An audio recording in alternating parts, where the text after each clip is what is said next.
कैसे हैं आप? मैं Mohanlal Bairwa, assistant professor geography, Raghukul college of education, Jaipur. बच्चों, हमने भूगोल विषय की महत्वपूर्ण श्रृंखला स्टार्ट कर रखी है और इसमें हम बारी बारी से आपके सामने कई लेक्चर लेके आ रहे हैं। आप सभी उनको आनंद से देखिए, उनको पढ़िए, उनको समझिए। कहीं ना कहीं आपके लिए वो बहुत कारगर होंगे। अगर आप बीए कर रहे हैं, एमए कर रहे हैं, सेमेस्टर से कर रहे हैं, या बीए बीएड कर रहे हैं, एनुअल वाले कर रहे हैं, ऑल इंडिया में कहीं से पढ़ रहे हैं आप, तो आपके लिए ये जो क्लासेस हमारी दी जा रही है भूगोल विषय की, बहुत इंपॉर्टेंट है। और हर एक यूनिवर्सिटी में उसके सिलेबस में हमारे भूगोल का जो पार्ट है, जो हमें पढ़ाने जा रहे हैं, वो लगभग सभी के लिए इम्पोर्टेंट है। आज हम फिर से लेके आए हैं आपके लिए इस सेशन में, और वो हमारे पास में जो पार्ट है वो वायुमंडलीय जो भाग है हमारे भूगोल का, उसमें से हम पढ़ने जा रहे हैं, जिसको हम विशेषतः हम वायु दाब की पेटियों को पढ़ेंगे। तो चलिए बच्चों, हम स्टार्ट करते हैं। वायु दाब की पेटियां, तो वायु दाब पेटियां भी इसको कहते हैं, प्रेशर बेल्ट्स। ये हमारा आज का टॉपिक होगा। इस टॉपिक को हम पढ़ेंगे, तो सभी ध्यान पूर्वक इस टॉपिक को अच्छे से एंजॉय करिए। कहीं ना कहीं हमारे ये बहुत प्रतियोगी परीक्षाओं को देख लीजिए, चाहे हमारे सिलेबस की बात कर लीजिए, हमारे लिए बहुत कारगर ये लेक्चर सीरीज रहेगी। चलिए, तो सबसे पहले हमारे पास ग्लोब पर वायु दाब के वितरण का अध्ययन समदाब आइसोबार लाइंस किसके द्वारा किया जाता है? ग्लोब, ग्लोब यानी पृथ्वी। तो ग्लोब पर वायु दाब के वितरण का अध्ययन समदाब रेखाओं की सहायता से किया जाता है। किसके द्वारा किया जाता है? समदाब रेखाएं, जिसको क्या कहते हैं बच्चों? आइसोबार्स। क्या होती है आइसोबार्स? क्या होती है समदाब रेखाएं? चलिए अब बताते हैं आपको। समदाब रेखाएं उन्हें कहते हैं, यानी दाब समान हो। कई स्थान ऐसे जहां का दाब समान है, वायु दाब को दाब कहते हैं हम, प्रेशर। तो जो हमारे वायुमंडलीय दाब है वो कई स्थानों पर अगर समान समान है, तो उनको, उन स्थानों को मिलाने वाली, उन बिंदुओं को मिलाने वाली रेखा क्या कहलाती है? उसको कहते हैं आइसोबार या समदाब रेखा कहते हैं। तो किसके द्वारा किया जाता है इसका? समदाब रेखाओं की सहायता से किया जाता है। तो जो भी वायु दाब का वितरण है उसका अध्ययन किससे करते हैं? क्वेश्चंस पूछा जाए तो हमारा आंसर होगा आइसोबार्स या समदाब रेखाओं के द्वारा। वायुदाब के स्थल वितरण को ध्यान में रखते हुए वायुदाब पेटियों के मुख्यतः दो प्रकार होते हैं। मुख्यतः दो प्रकार, किसको ध्यान में रखते हुए? स्थल वितरण को ध्यान में रखें तो कितने प्रकार की होती है वायुदाब पेटियां? दो प्रकार की होती है। कौन कौन सी होती है? तो बच्चों, सबसे पहले तो उच्च वायुदाब पेटी, और दूसरी हमारे पास में निम्न वायुदाब पेटी। यानी हमारे पास सबसे उच्च वायुदाब वाली, जो जिसको हम हाई प्रेशर बेल्ट कहेंगे, और निम्न वायुदाब वाली पेटी को लो प्रेशर बेल्ट के नाम से जानते हैं। तो ये दो पेटियां हैं। ठीक है, अब चलते हैं आगे। ग्लोब पर वायुदाब की कुल 7 पेटियां। हमारे जो ग्लोब है उस पर वायुदाब की कुल कुल की बात करें तो 7। ठीक है, और वितरण के आधार पर बात कर रहे थे हम, तो कितनी थी? दो। कौन कौन सी? एक तो उच्च वायुदाब पेटी और एक निम्न वायुदाब पेटी। तो ग्लोब पर वायुदाब की कुल कितनी पेटियां हैं? 7 पेटियां पाई जाती है। उत्पत्ति की प्रक्रिया के आधार पर वायुदाब पेटियों को दो बड़े समूह में विभाजित करते हैं। अब इनकी जब ओरिजिन होता है, उत्पत्ति होती है, तो उस प्रक्रिया के आधार पर वायुदाब पेटियों को कितने भागों में बांटा हमने? दो भागों में बांटा है। दो बड़े समूह में बांटते हैं। अब दो बड़े समूह, देखिए, दो हमने वितरण के आधार पर भी बताया था। कौन कौन सा? एक तो था उच्च वायुदाब पेटी और एक निम्न वायुदाब पेटी। लेकिन यहां पर किस बेस पे? उत्पत्ति की प्रक्रिया के आधार पर। तो ये कितने समूह हुए? दो बड़े समूह हुए। दो बड़े समूह कौन कौन से हैं? एक तो तापजन्य होगी और एक गतिजन्य यानी थर्मल। एक तो तापजन्य वायुदाब पेटी होगी, जिसको हम क्या कहेंगे? Thermal pressure belt. और दूसरी गतिजन्य, और गतिजन्य को क्या कहेंगे हम? डायनेमिकली इंड्यूस्ड प्रेशर बेल्ट, गतिजन्य वायुदाब पेटी। तो दो प्रकार की पेटियां कौन कौन सी? एक तो ताप के कारण बने और एक गति के कारण बने। तो तापजन्य और गतिजन्य। चलिए आगे की स्लाइड पे हम देखते हैं। ग्लोब या पृथ्वी पर पाई जाने, देखिए ग्लोब किसको कहते हैं हम? पृथ्वी को ही कहते हैं। यानी पृथ्वी का अध्ययन करना, ग्लोब का अध्ययन ही हुआ। तो ग्लोब पर अध्ययन कर लेंगे तो पूरी पृथ्वी का अध्ययन भी हो जाता है। तो ग्लोब या पृथ्वी पर पाई जाने वाले वायुदाब पेटियां निम्न है। अब कौन कौन सी पेटियां हमारे पास में? तो सबसे पहले हमारी आती है भूमध्य रेखीय निम्न वायुदाब पेटी, इक्वेटोरियल लो प्रेशर बेल्ट। सबसे फर्स्ट जो है वो कौन सी है? ग्लोब या पृथ्वी पर पाई जाने वाली जो वायुदाब पेटियां हैं, पहली कौन सी है? भूमध्य रेखीय निम्न वायुदाब पेटी। नंबर 2, दूसरी कौन सी है? ठीक है, इसको हम कहेंगे इक्वेटोरियल लो प्रेशर। और सेकंड वाली आती है उपोष्ण उच्च वायुदाब पेटी। उपोष्ण तो सब ट्रॉपिकल, सब ट्रॉपिकल। और कैसी बन गई? हाई, उच्च वायुदाब वाली, हाई प्रेशर बेल्ट। पहले कौन सी थी? Low pressure belt. फिर कौन सी हुई? High pressure belt.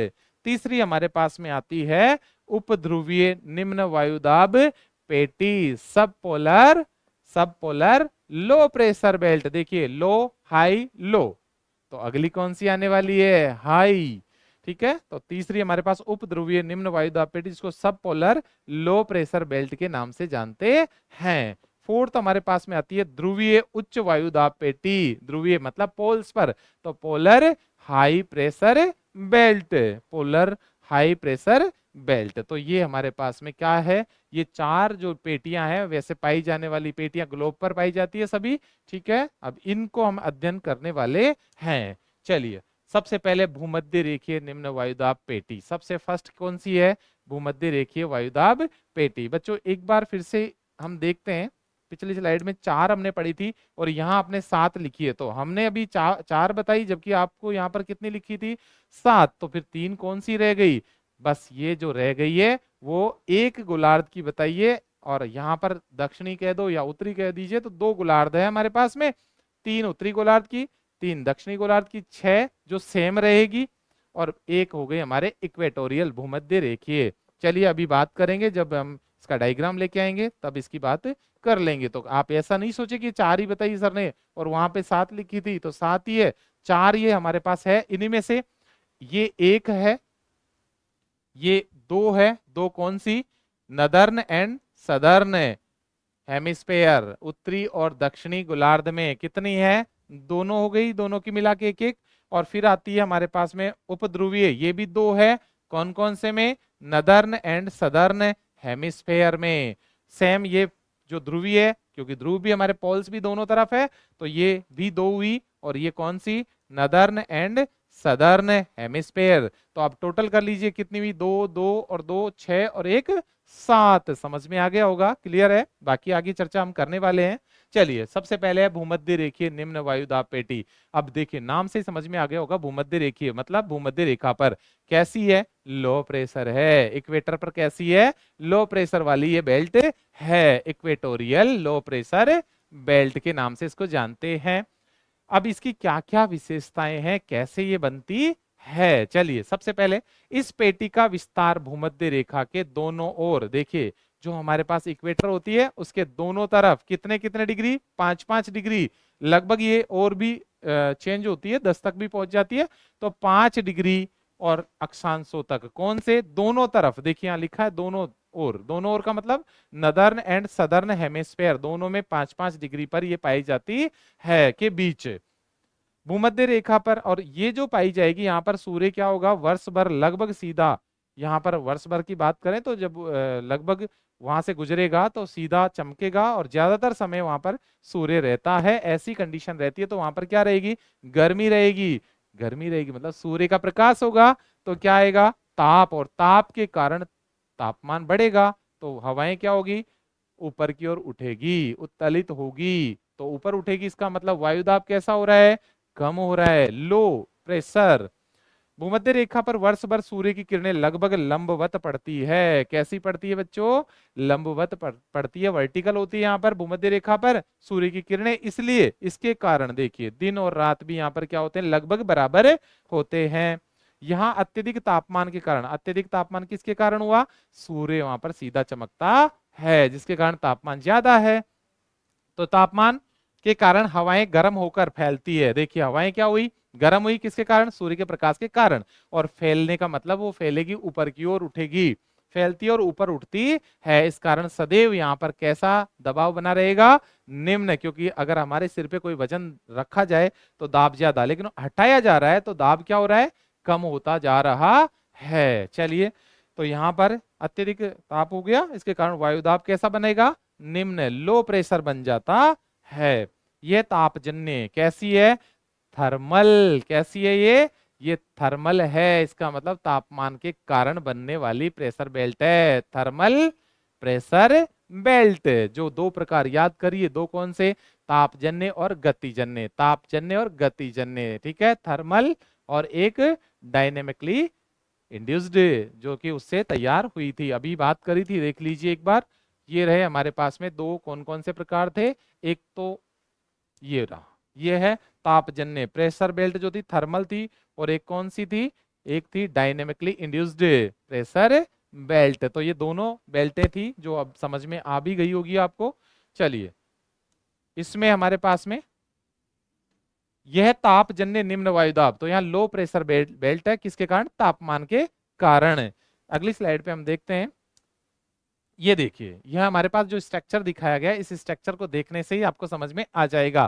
First belt बताने जा रहा हूं आपको मैं बच्चों, ये हमारी पृथ्वी है जिसको हम क्या करें, ग्लोब। इस ग्लोब पर ये जो भाग है, यहाँ पर ये जो ग्रीन दिख रहा है 0 डिग्री, ये वाला भाग कौन सा है, ये 0 डिग्री वाला जो भाग है, इसको हम कहेंगे भूमध्य रेखा, इक्वेटर कहते हैं। क्या कहते हैं बच्चों इसको, इक्वेटर कहते हैं। तो इक्वेटर, अब इस इक्वेटर के 5 डिग्री उत्तर की बात कर लीजिए, 5 डिग्री दक्षिण की बात कर लीजिए, दोनों तरफ 5-5 डिग्री की हम बात करते हैं। तो लगभग इस एरिया में लगभग 5 डिग्री उत्तर और 5 डिग्री दक्षिण जो भाग है, इस एरिया में ये प्रेशर बेल्ट बनती है, जो कैसी होगी, लो प्रेशर बेल्ट। कैसी होगी, लो प्रेशर बेल्ट। इसका मतलब यहां से हवाएं क्या होगी, ऊपर की ओर उठेगी, यहां से हवाएं क्या होगी, गर्म होकर ऊपर की ओर उठती है, उत्तलित होती है, किसके कारण, तापमान के कारण। तो ये बेल्ट जो है किसके कारण बनी, तापजन्य, तापमान के कारण। क्यों हुआ यहाँ पे तापमान ज्यादा, क्योंकि सूर्य वर्ष भर लगभग यहाँ पर सीधा चमकता है, वर्ष के अधिकतर जो समय यहाँ पर सूर्य क्या करता है, सीधा चमकता रहता है। तो ये बेल्ट आपको समझ में आई, ठीक है। चलिए फिर से हमारे पास में दूसरी, उपोष्ण उच्च वायुदाब पेटी, सेकंड कौन सी है, उपोष्ण उच्च वायुदाब पेटी, सब ट्रॉपिकल हाई प्रेशर बेल्ट के नाम से इसको जानते हैं। उपोष्ण उच्च वायुदाब पेटी, सब ट्रॉपिकल हाई प्रेशर बेल्ट। अब देखिए, पहले हमारे पास लो थी, सेकंड वाली कौन सी आई, हाई। और ये कितनी है, ये टोटल 2 है। कहाँ कहाँ है, उत्तरी एवं दक्षिणी, उत्तरी एवं दक्षिणी गोलार्ध, उत्तरी एवं दक्षिणी गोलार्ध दोनों में पाई जाती है, दक्षिणी गोलार्ध दोनों तरफ ये पाई जाती है, नदर्न एंड सदर्न हेमिस्फेयर में पाई जाती है। तो 2 है ये भी। उपोष्ण उच्च वायुदाब पेटी, क्या विशेषता है इसकी, ये पेटी दोनों गोलार्धों में, दोनों तरफ, आ गई बात समझ में, दोनों गोलार्धों में कितने डिग्री पे पाई जाती है, लगभग 30 डिग्री से 35 डिग्री अक्षांशों के मध्य, 30 टू 35 लेटीट्यूड्स जो है उनके बीच में ये पाई जाती है के मध्य उच्च वायुदाब। और यहाँ पर कैसी प्रेशर बन जाता है, हाई प्रेशर बन जाता है, उच्च वायुदाब में पाई जाती है। और क्या है, इस पेटी का उच्च वायुदाब किसके कारण, तापमान से संबंधित न होकर, अरे तापमान से नहीं है, तापमान से तो कौन सी थी, तापमान से हमारे पास में इक्वेटोरियल थी, जो कैसी थी, थर्मल। कैसी थी बच्चों, थर्मल प्रेशर बेल्ट थी। लेकिन यहां पर इस पेटी उच्च वायुदाब किसके कारण हुआ, तापमान से नहीं हुआ है, बल्कि किससे हुआ, पृथ्वी की दैनिक गति, जो हमारी पृथ्वी अपने अक्ष पर गति करती है, उसको क्या कहते हैं हम, दैनिक गति। पृथ्वी सूर्य के चारों ओर चक्कर लगाती है, उसको कौन सी गति कहते हैं, वार्षिक गति। तो गतियां कितनी, 2, कौन कौन सी, एक बार फिर से, दैनिक गति और वार्षिक गति। चलिए, दैनिक गति तथा वायु के अवतलन, देखिए अभी मैंने कहा था भूमध्य रेखा पर तो क्या हो रहा है, उत्तलन, और यहां पर क्या होगा, अवतलन। अवतलन मतलब नीचे की ओर उतरना, इसका मतलब यहाँ नीचे की ओर उतरती है, अवतलित होती है। जैसे हवाएं नीचे की ओर उतरती है, इसका मतलब उस पे दबाव बन रहा है, उस एरिया पे दबाव बन रहा है, उस बेल्ट पे दबाव बन रहा है, इसलिए उस बेल्ट को ही क्या कह दिया हमने, दबाव ज्यादा है, तो उच्च वायुदाब पेटी। भूमध्य रेखा से उठी वायु, अब कहां से, भूमध्य रेखा से जो वायु उठी थी, अभी देखिए यहां पर, अभी जस्ट ही हमने देखा है, भूमध्य रेखा से ये वायु उठी, इस तरह से, इधर भी उठी, इस तरह से, दोनों तरफ उठेगी, और उठते ही ये वायुमंडल में जाएगी और घूम के इधर आएगी, और यहाँ पर वापस नीचे उतरेगी। और जैसे उतरी 30 डिग्री अक्षांशों के मध्य, तो यहाँ पर सेम यही कहानी, इधर गई और यहाँ पर नीचे की ओर उतरी। तो जैसे उतरी तो यहाँ पर क्या बन गया, वायुदाब ज्यादा, क्योंकि नीचे की ओर आ रही है, और नीचे की ओर आने का मतलब है दबाव बनाना, तो दबाव ज्यादा हुआ। ठीक है, तो ये फिर से देख लीजिए आप। निम्न वायुदाब की वायु भूमध्य रेखा से उठी थी। उपध्रुवीय निम्न वायुदाब की वायु इन अक्षांशों में नीचे उतर कर बैठती है, जिस कारण इसका आयतन, अब जैसे ही ये नीचे की ओर उतरेगी तो आयतन, जैसे ही ऊपर की ओर उठती है तो वॉल्यूम बढ़ता है, आयतन बढ़ता है, लेकिन नीचे उतरेगी तो आयतन क्या होगा, घटेगा। क्या बढ़ेगी, डेंसिटी, घनत्व। और इसका मतलब भारीपन, भारीपन घनत्व जिसका ज्यादा वो उतना ही ज्यादा भारी। इसका मतलब यहाँ भूमध्य रेखा से उठी वायु तथा उपध्रुवीय निम्न वायुदाब की वायु इन अक्षांशों में नीचे उतर कर बैठती है, जिस कारण इसका आयतन कम होने लगता है और वायुदाब बढ़ने लगता है। तो क्या होगा, यहाँ पे वायुदाब ज्यादा होता है। कौन सी बेल्ट पे, जो सेकंड हमारी है, कौन सी है, याद करिए, उपोष्ण उच्च वायुदाब पेटी, सब ट्रॉपिकल हाई प्रेशर बेल्ट है। चलिए, ये वाली और क्या विशेषता है, इस कारण इस पेटी को उच्च वायुदाब, क्यों कहा आपने इसको उच्च वायुदाब पेटी, क्योंकि यहाँ पर वायुदाब कैसा बन जाता है, ज्यादा। किसके कारण, आयतन कम होता है या हवाएं अवतलित होती है, नीचे की ओर उतरती है। तथा ये पेटी गतिजन्य, कैसी है बच्चों, गतिजन्य। जबकि भूमध्य रेखा वाली जो निम्न वायुदाब पेटी थी वो कैसी थी, तापजन्य। ये कैसी हुई, गतिजन्य, डायनेमिकली इंड्यूस्ड प्रेशर बेल्ट। तो ये गतिजन्य होती है, क्योंकि हवाएं गति करके आई यहाँ पे, इसलिए उस पे दबाव बना, तो क्या कहलाया, गतिजन्य। चलिए, अश्व अक्षांश देखिए, हॉर्स जो लेटीट्यूड है हमारे पास में, अश्व अक्षांश बहुत इंपॉर्टेंट है, ये बहुत बार क्वेश्चन रिपीट हुआ है। हॉर्स लेटीट्यूड देखिए आप, यहाँ पर हॉर्स हम घोड़े को कहते हैं, तो अश्व अक्षांश भी कहा जाता है। किसको अश्व अक्षांश कहा हमने, हमने कहा 30 डिग्री, लगभग 30 डिग्री वाला या 30 से 35 वाला जो भाग है उसको क्या कहा हमने, अश्व अक्षांश। क्यों कहा, क्या आपको पता है क्यों कहा हमने, क्योंकि लगभग उत्तरी गोलार्ध में जब हमारे यहाँ पर घोड़ों का व्यापार हुआ करता था, कहां से कहां, हमारे यूरोप एशिया वाला जो पार्ट है वहां से, और कहां जाए, अमेरिकन वाला जो पार्ट है वहां पर जैसे ही घोड़े लेके जाते थे तो जहाज में घोड़े लेके जाते थे। अब जहाज आगे नहीं बढ़ पा रहा था, ऐसे में क्या करते थे वो लोग, कुछ घोड़ों को उस जहाज से नीचे फेंक देते थे ताकि वो वजन कम हो जाए और हम आसानी से उन घोड़ों को आगे तक सप्लाई कर दें जहां पर उनकी मांग हो रही है। तो इसलिए इनको क्या कहा हमने, अश्व अक्षांश, मतलब घोड़ों को वहां पर डाल दिया पानी में ही, तो देखिए इसीलिए इसको क्या कहा हमने, अश्व अक्षांश कहते हैं। प्राचीन काल में इन अक्षांशीय क्षेत्रों के मध्य समुद्री मार्ग से घोड़ों का व्यापार, देखिए प्राचीन समय की बात है, इन अक्षांशों पर किसका, इस समुद्री मार्ग पे हमने किसका व्यापार किया, घोड़ों का, हॉर्स, अश्व का व्यापार किया जाता था, इसलिए इसे अश्व अक्षांश की संज्ञा दी गई है, जो हमने अभी कहानी भी आपको बताई है। चलिए नेक्स्ट स्लाइड पे हम देखते हैं। ये देखिए प्रेशर जो बेल्ट है हमारे पास में, ये वाली जो भाग, ये वाला है, ये कौन सा है, ये इक्वेटर वाला है, जिसको हमने क्या कहा, लो प्रेशर बेल्ट। इसको क्या कहा आपने बच्चों, लो प्रेशर बेल्ट। ठीक है, लो प्रेशर बेल्ट। तो मैं लो प्रेशर के लिए एलपी लिख रहा हूं, L for low, P for pressure. ठीक है, तो ये पहली बेल्ट। अब यहां से हवाएं ऊपर की ओर उठी और ऊपर उठने के बाद इधर गई और ये नीचे की ओर उतरने लगी। इसका मतलब जो 30 डिग्री अक्षांश थे यहाँ पर ये हवाएं क्या कर रही है, उतर रही है। तो ये जो 30 से 35, ये 30 डिग्री से कहां तक, 35 डिग्री के बीच ये वाला जो एरिया है, इसको हमने क्या कहा, और दोनों अक्षांशों, दोनों गोलार्ध, सॉरी अक्षांश नहीं, दोनों गोलार्धों में, तो ये वाला और ये वाला, इन दोनों ही गोलार्धों में ये जो भाग है इसको क्या कहा हमने, ये 30 डिग्री से 35 डिग्री के बीच का, 30 डिग्री से 35 डिग्री के बीच का जो भाग है इसको हमने क्या कहा, 35 डिग्री, इसको कहा हमने अश्व अक्षांश, या इसी को हमने कहा है, कौन सा कहा है, याद करिए, क्योंकि लो प्रेशर नहीं है, हाई प्रेशर बन चुकी है। लो तो भूमध्य रेखा पे थे, ये कौन सी हुई, यहाँ पर भूमध्य रेखा के ऊपर की ओर जैसे हम चलेंगे तो तापमान क्या हुआ, कम हुआ, हवाएं यहाँ से उठ रही है और उठते ही क्या बन गया, तापमान तो कम है लेकिन हवाएं नीचे की ओर उतरने लगती है। तो कैसी बेल्ट हो गई, उच्च वायु दाब पेटी। कौन सी हुई, उच्च, और कैसा माहौल, कैसा तापमान, उपोष्ण वाला, इसीलिए इसको क्या कहा हमने, उपोष्ण उच्च वायु दाब पेटी। ठीक है, सब ट्रॉपिकल प्रेशर बेल्ट के नाम से इसको हमने जान लिया है। चलिए आगे हम बढ़ते हैं। ये वाली जो है अब समझ में आ गई होगी आपके। और जैसे यहाँ से हवाएं चलती थी, इन हवाओं को यहाँ से इस तरह से, क्योंकि हवा हमेशा सीधा चलना चाहती है लेकिन हमारी पृथ्वी का कोरियोलिस बल क्या करता है, उसको घुमा देता है, मतलब तो हवाएं चल रही है, तो यहाँ पर क्या कर रहे हैं हम, घोड़ों का व्यापार कर रहे हैं, घोड़ों को ले जा रहे हैं। अब घोड़े उस नाव में जा नहीं पा रहे हैं भारी होने के कारण, तो हम क्या कर रहे हैं, उस समुद्र में उनको डाल रहे हैं, कम कर रहे हैं, वजन कम कर रहे हैं, ताकि हम जो बच गए उनका तो व्यापार करके आ जाएं।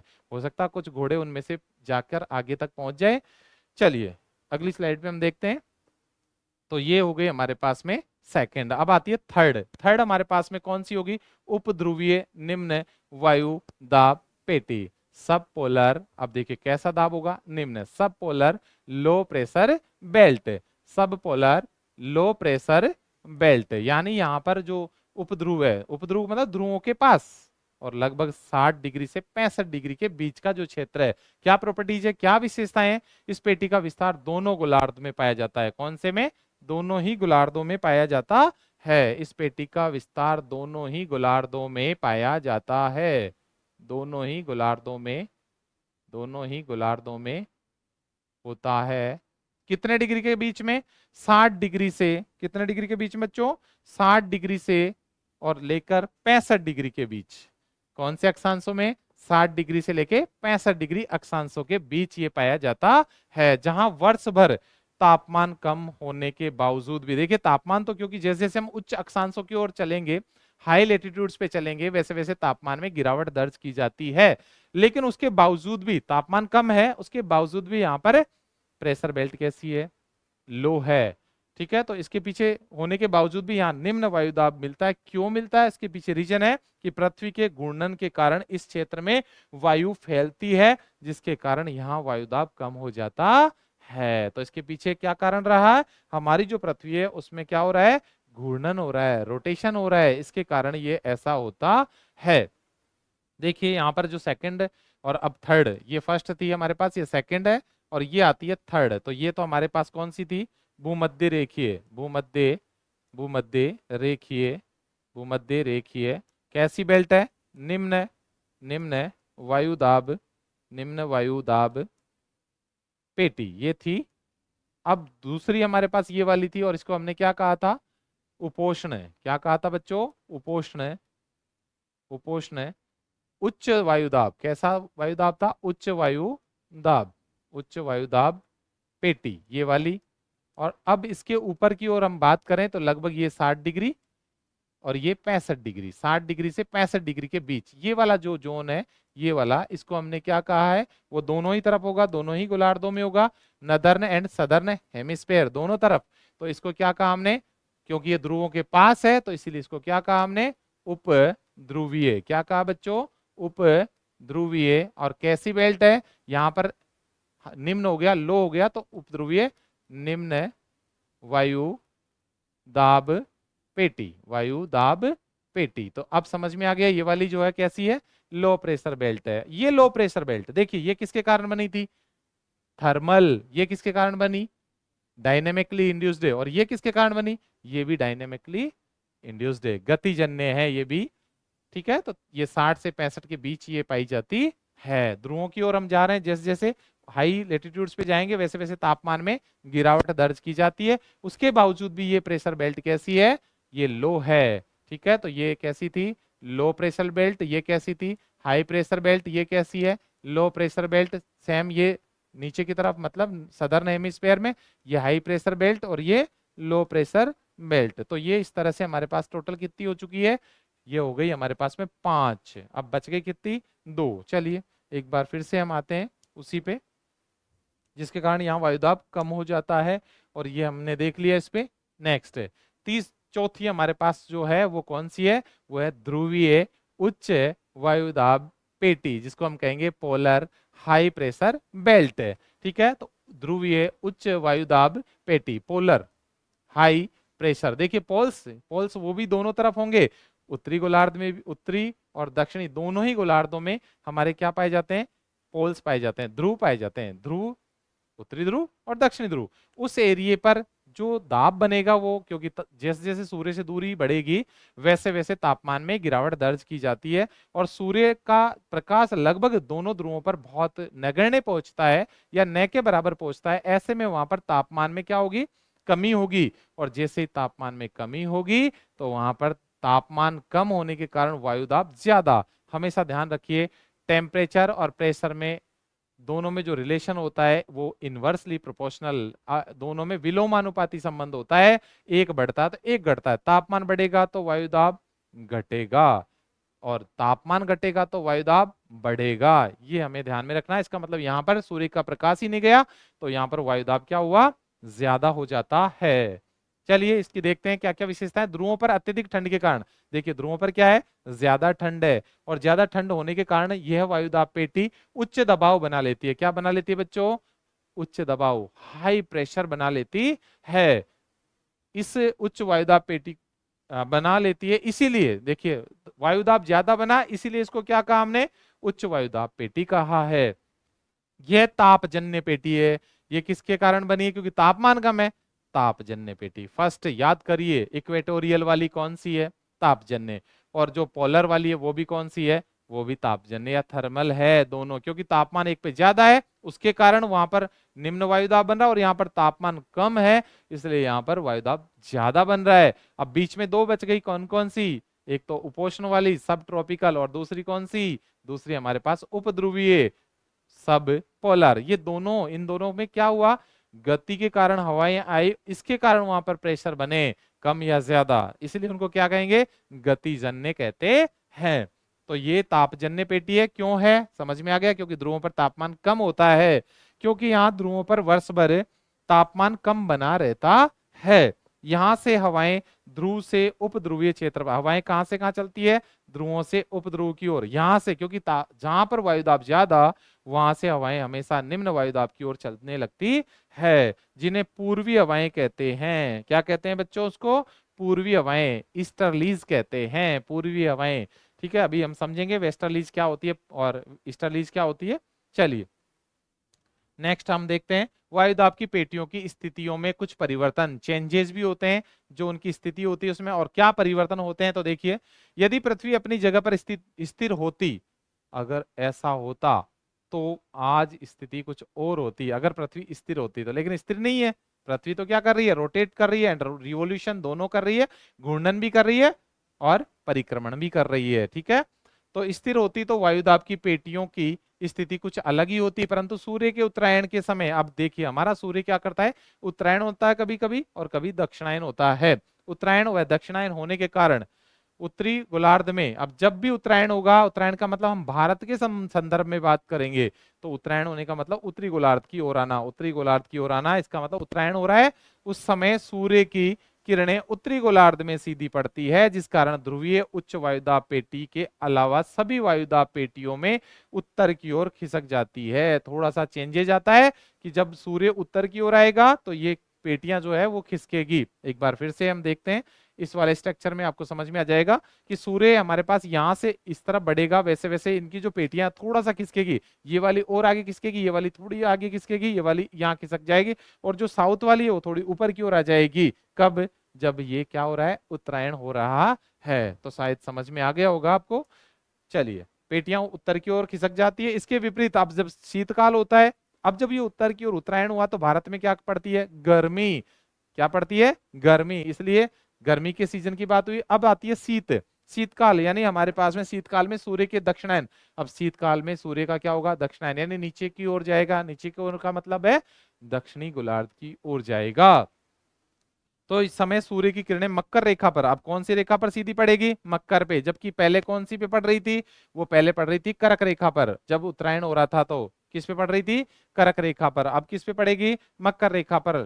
जैसे जैसे आएगा वैसे वैसे वो कर्क रेखा तक जाएगा। ये तो हुई हमारे पास उत्तरायण, लेकिन दक्षिणायन होने का मतलब मकर रेखा की ओर जाना, मकर रेखा तक जाएगी, लंबवत होती है। अतः सभी वायुदाब पेटियां कहाँ खिसक जाएगी, दक्षिण की ओर खिसक जाएगी। जैसा कि अभी जस्ट हमने पहले ही कहा, ये वाला देखिए, यहाँ पर जब उत्तरायण हुआ तो ये बेल्ट सारी ऊपर की ओर खिसकी, अब दक्षिणायन होगा तो ये सारी बेल्ट नीचे ही आएगी और ये भी नीचे की ओर बढ़ती है। ठीक है, दक्षिणायन के समय सूर्य की किरणें मकर रेखा पर लंबवत होती है, अतः सभी वायुदाब पेटियां दक्षिण की ओर खिसक जाती है।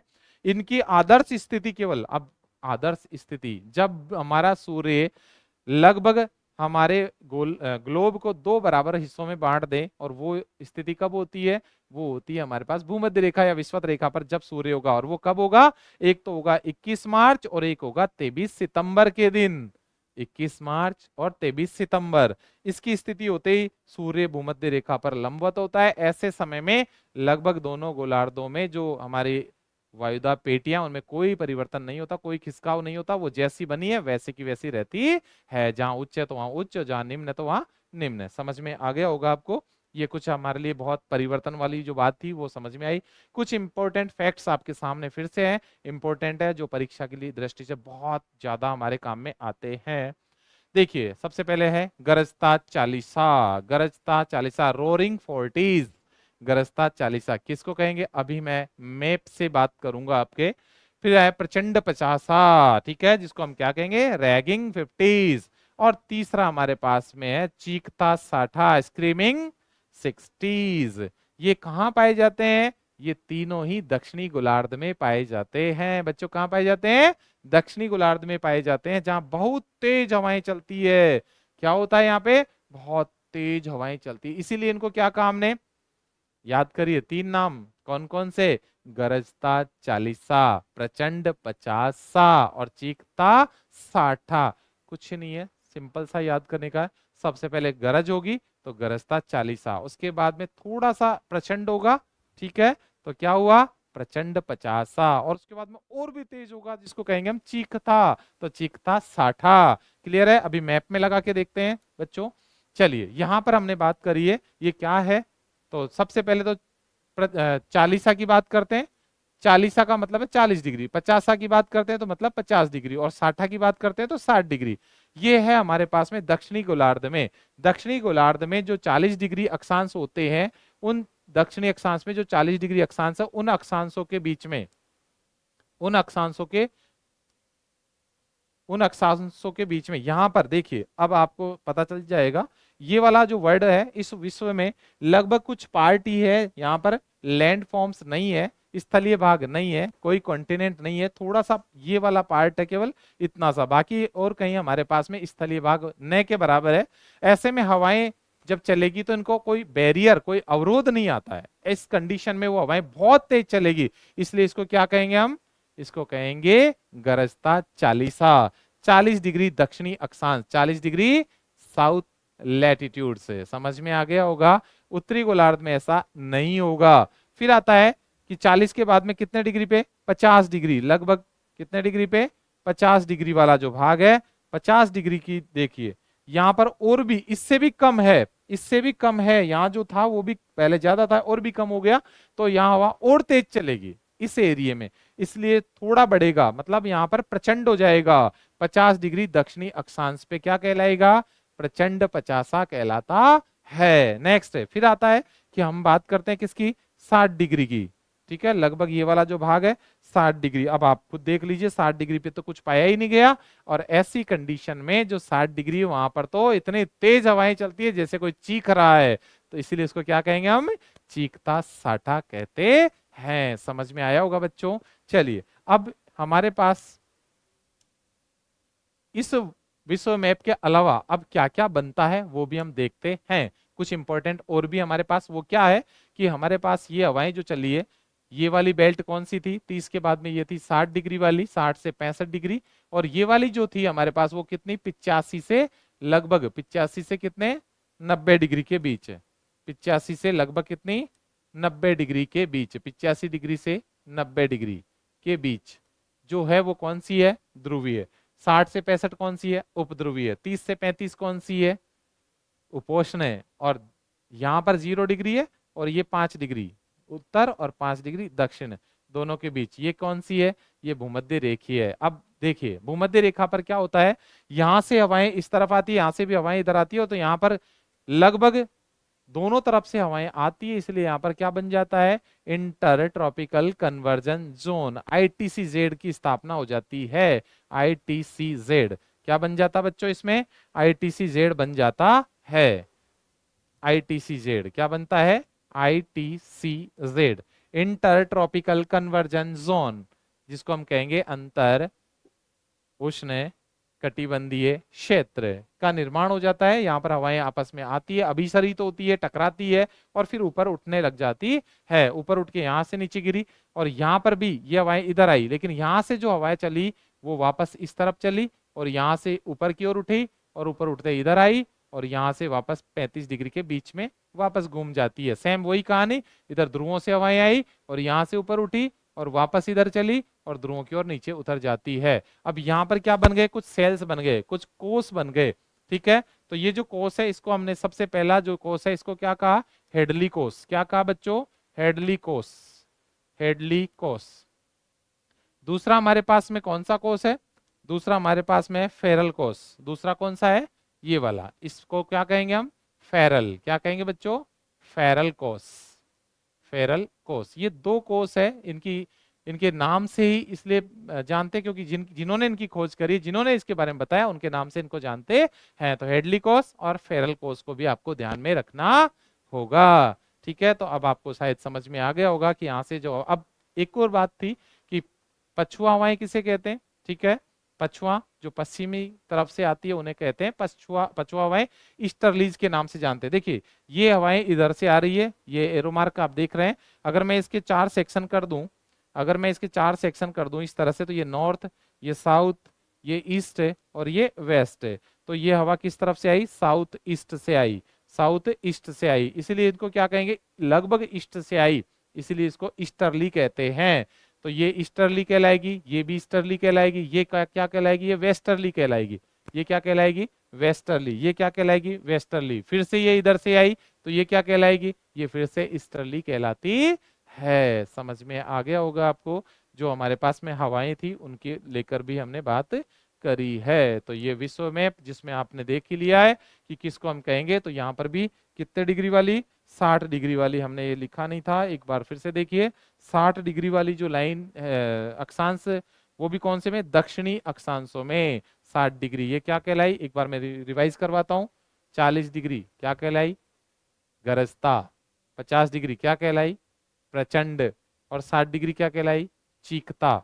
ठीक है, आगे 40, 50 और 60 लगा दीजिए, क्योंकि वो उनके जो हमारे न्यूमेरिकल जो मैथ्स है उसके अकॉर्डिंग 40 को 40, 50 को 50 और 60 को हम 60 के नाम से भी देखते हैं या लगा देते हैं। इसमें इस आधार पे हम याद कर सकते हैं। तो शायद आपको ये मेरी क्लास समझ में आ गई होगी। बहुत से कंपटीशन जो एग्जाम्स होते हैं उसमें बहुत से क्वेश्चंस यहाँ से रिपीट होते हैं। प्यारे बच्चों, आप याद कर लें, फिर से आप इस क्लास को दोबारा रिवाइज करें, देखें, समझें और इसके बाद में याद करिए। ठीक है, चलिए ये थी हमारी आज का सेशन। Thank you.